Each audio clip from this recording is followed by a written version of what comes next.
মানুষের জাতীয় সঙ্গীত হিসেবে সম্পূর্ণ বেমানান। এই দাবি শুনে বাঙ্গু প্রগতিশীলদের পিলা চমকায় গেছে। তারা গেল গেল সব গেল সর তুলছে। এক বাঙ্গু প্রগতিশীল সঞ্জিদা খাতুন তার পরলোক গমনের পর তার শেষকৃত্যে রবীন্দ্রসঙ্গীত দিয়ে সম্পন্ন করেছে। দেখেছেন কি আর কমু। এমনকি বাঙ্গু প্রগতিশীল হিসেবে নিজেকে জাহির করা কচু খেতি এককালে মোডা আজিজ আর সন্ত্রাসী হারিসের ব্যবসায়িক পার্টনার দুই সিঙ্গালা ছাগল ডাবল ড্রপ আউট ওই পর্যন্ত ঘোষণা দিছে রবীন্দ্রসঙ্গীত আমার সোনার বাংলা, বাংলাদেশের লক্ষ কোটি মানুষের হৃদয়ের গান এবং এটা নাকি আমাগো ন্যাশনাল ভ্যালুজ বহন করে। হ্যাঁ, হালাই ন্যাশনাল ভ্যালুজ বুঝে। হ্যাঁ, উমেন খুব বুঝে ফেলিছে ন্যাশনাল ভ্যালুজ। শালা double drop out national values বাপ রে বাপ। হ্যাঁ, ডাবল ড্রপ আউটের ইতিহাস জ্ঞান এমনিতেই হাস্যকর ভাবে কম, অথচ এই ডাবল ড্রপ আউট কয়েকদিন আগে আল্লামা ইকবালের নামে ঢাকা বিশ্ববিদ্যালয়ের হল নামকরণের দাবিতে ক্ষুব্ধ হয়ে কইছিল মীর জাফরের নামেও হল করা উচিত।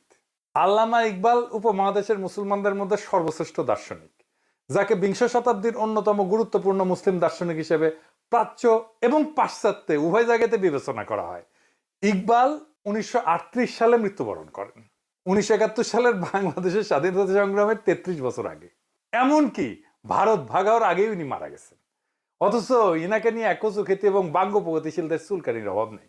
অথচ ঢাকা বিশ্ববিদ্যালয়ে ইকবালের নামে আগেও ছিল হল, যেটাকে ইসলামোফোবিক আওয়ামী বামেরা আগরতলাতে পাকিস্তানের বিরুদ্ধে বিদ্রোহ এবং বিভিন্ন সেনানিবাসে বিডিআর বিদ্রোহের মতো গণহত্যা করার ষড়যন্ত্রে জড়িত ছিল ইন্ডিয়ার সাথে আর কি, ইন্ডিয়ার পরিকল্পনায়। আর একটা হইল জিন্না হলের নাম পাল্টায় রাখা হয় সূর্য সেনের নামে। ইতিহাসে মীর জাফর কারা সেটা খুব স্পষ্ট। কচুক্ষেতে এবং বাঙ্গু প্রগতিশীলদের ইতিহাস নিয়ে জ্ঞান বুদ্ধি অত্যন্ত সীমিত। পলাশির যুদ্ধের পর মীর জাফর এবং তার ছেলে নাজমুদ্দৌলা, সাইফুদ্দৌলা এবং মুবারকুদ্দৌলা 50 বছর মুর্শিদাবাদে ইংরেজদের প্রোটেকশন থেকে শান শওকতের সাথে নবাবী জীবনযাপন করত, যেমনটা করতো মুজিব, হাসিনা। ধানমন্ডি এবং গণভবনে থেকে ভারতের প্রোটেকশনের ছত্রছায়। তখন নবাবের বিরুদ্ধে কেউ কিছু বললেই গর্দান যাইতো। পলাশির যুদ্ধের লেগেসি যুদ্ধের সাথে সাথেই নির্ধারিত হয় নাই, ইতিহাসে সেটা অনেক পরে নির্ধারণ করছে। আওয়ামী বাং প্রগতিশীলরা হচ্ছে ইতিহাসের আসল মীর জাফর, রায় দুর্লভ, ইয়ার লতিফ, জগৎ শেঠ। মীর জাফর পলাশির যুদ্ধের পর নিজের গদিতে বসার জন্য লর্ড ক্লাইভের সাথে দেখা করতে যায়। নিজের সাঙ্গপাঙ্গদের নিয়ে সোহরাওয়ার্দীর বডিগার্ডও একই কাম করেছিল। সোহরাওয়ার্দীর বডিগার্ড আবার নিজের অফিসে ইন্দিরা গান্ধীর ছবি ডেস্কে রাখতো। মীর জাফরও মনে হয় ক্লাইভের ছবি এভাবে নিজের দরবারে রাখতো না। এইভাবে ঢাকা বিশ্ববিদ্যালয় এবং সারা দেশে এই সমস্ত হিন্দুত্ববাদী এবং ভারতীয় চরদের নামে হলের নামকরণ করা হইল। এই সমস্ত স্থাপনার নাম পাল্টাইতে হবে। ছাত্র জনতা এবং ক্ষুদ্র ভ্রাতা ভগিনীরা নিজেরাই এটা করবে। এইবার আসি জাতীয় সঙ্গীতে আমার সোনার বাংলা গান নিয়ে।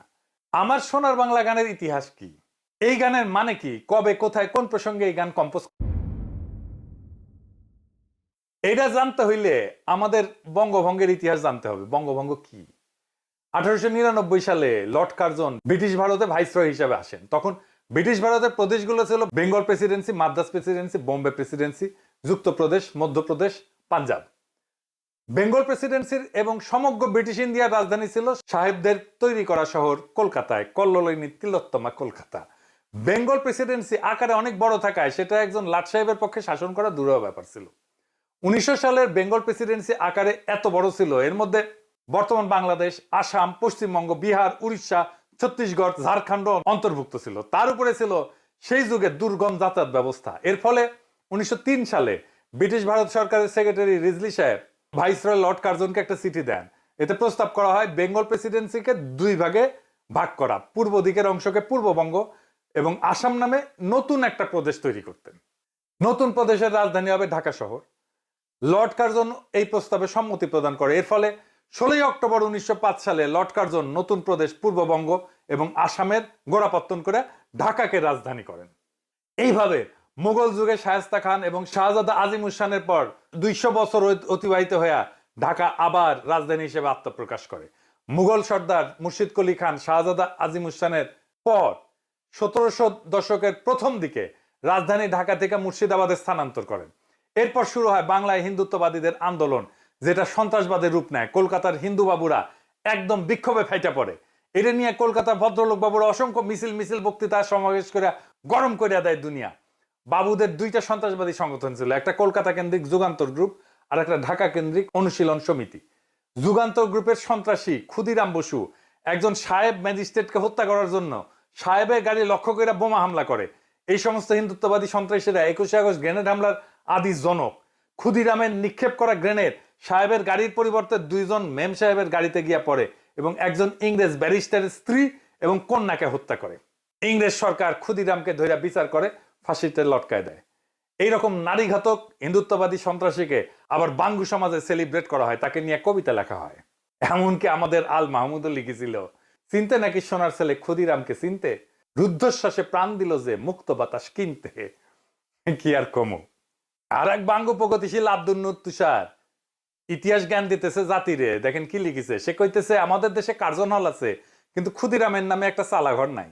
ইংরেজদের দালাল নবাবদের মঞ্জিল আছে, মানে আহসান মঞ্জিল আর কি, কিন্তু প্রীতিলতার একটা ভালো ভাস্কর্য নাই, মানে আছে কিন্তু ভালো নাই, কুটি আছে। প্রীতিলতার ভাস্কর্য জানাইন তো, হ্যাঁ খারাপ ভাস্কর্যটাই কুটি আছে, একটু জানবার চাই, হ্যাঁ না ব্যবস্থা করা লাগবে।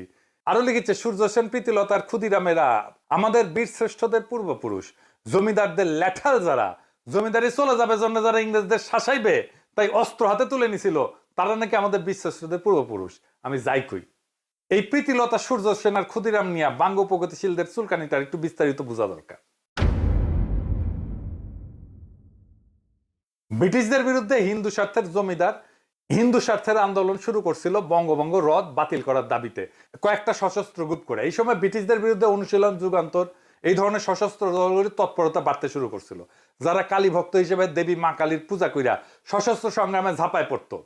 সশস্ত্র গ্রুপগুলো যে সশস্ত্র আন্দোলন ঝাঁপায় পড়ছিল, এইটাকে তারা কলকাতার জমিদারদের স্বার্থে লেখা ইতিহাসে স্বদেশী আন্দোলন হিসেবে গাল ভরা নাম দিছিল।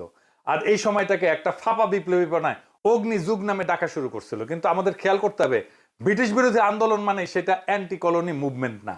আমাদের পূর্ববঙ্গের স্বার্থের প্রশ্নে বিচার করলে অনুশীলন যুগান্তর ধরনের সশস্ত্র গ্রুপগুলোর জন্মই হয়েছিল কায়েমি জমিদার হিন্দু স্বার্থে।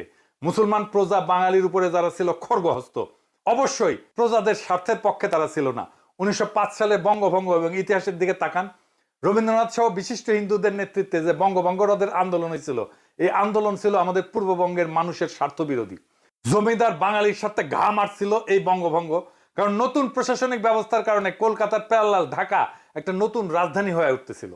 ফলে পূর্ববঙ্গ থেকে কলকাতা শহরে কৃষির উদ্বৃত্ত সাপ্লাই লাইন অনিশ্চিত হয়ে পড়তেছিল। পূর্ববঙ্গের কৃষির উদ্বৃত্ত দিয়া তৈরি হয়েছিল কল্লোলিনী তিলোত্তমা কলকাতা। আর এই ঘটনার পটভূমিতে কথিত ফাঁকা আলাপের স্বদেশী আন্দোলনের সূত্রপাত। তাহলে হিসাব করেন যে বঙ্গভঙ্গ ব্রিটিশেরা চালু করছিল পিছিয়ে থাকা পূর্ববঙ্গ আসামের মুসলমানদের স্বার্থের পক্ষে, যেখানে রাজধানী হিসেবে ঢাকা শহর গুরুত্বপূর্ণ হওয়ার সুযোগ তৈরি হইতেছিল। এখানে আপনি কার পক্ষে যাইবেন? যে জমিদার বাবুরাই বঙ্গভঙ্গ বাতিল করলেন তাদের পক্ষে? যে অনুশীলন যুগান্তর ধরনের